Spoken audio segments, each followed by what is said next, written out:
back to the question of greenery in buildings, right? So here's another big perceived problem.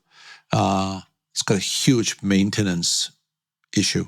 So Right. I have to become a lifetime gardener. I have to, the building owner or the building manager has to manage this for the life of the building. Otherwise, that project that you mentioned, the death of the green wall, which becomes, emblematic of everything that's wrong with that project. How do we think about this?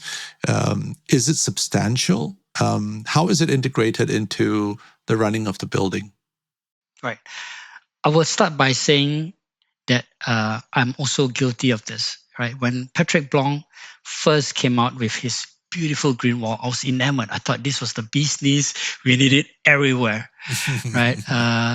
But in truth, everything is contextual. Right. The success of the green wall, right, it actually very much dependent on the goal you set for it, right, and the resources you devote to it. They must be aligned, right?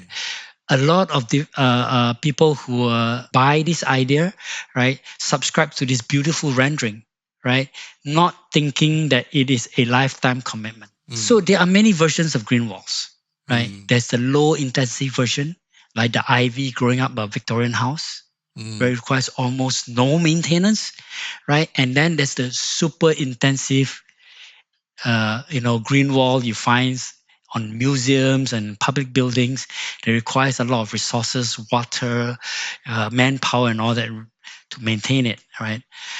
And there are places, there are occasions for each of this, but you need to apply them correctly, right? If this to wow, right, and to awe, shock and awe, then by all means. But be prepared to devote a lot of resources maintaining it, because maintenance is expensive for intensive green wall. So you got to go in with your eyes open. Exactly. Right. If your intention is just to, hey, I need to cut down the heat here, I need to green this place up, and with very low maintenance, then you need to understand that there are more limited set of solutions. You need to mediate the outcome to reflect, the resources you're prepared to commit in the future. I think this is the kind of honest and candid discussion you need to have with yourself as a designer and with your client, right, prior to suggesting any solutions. The failures we see are a misalignment of the wishes versus their commitment to future resources. Right. No, I often wonder if the people that have to look after the building are at the table when these early decisions are made, right? I mean, the maintenance teams or the occupants who are going to become the gardeners, are they represented, or is their point of view taken into account? Because there is very often in these projects a gap between who builds and who inherits that decision, right?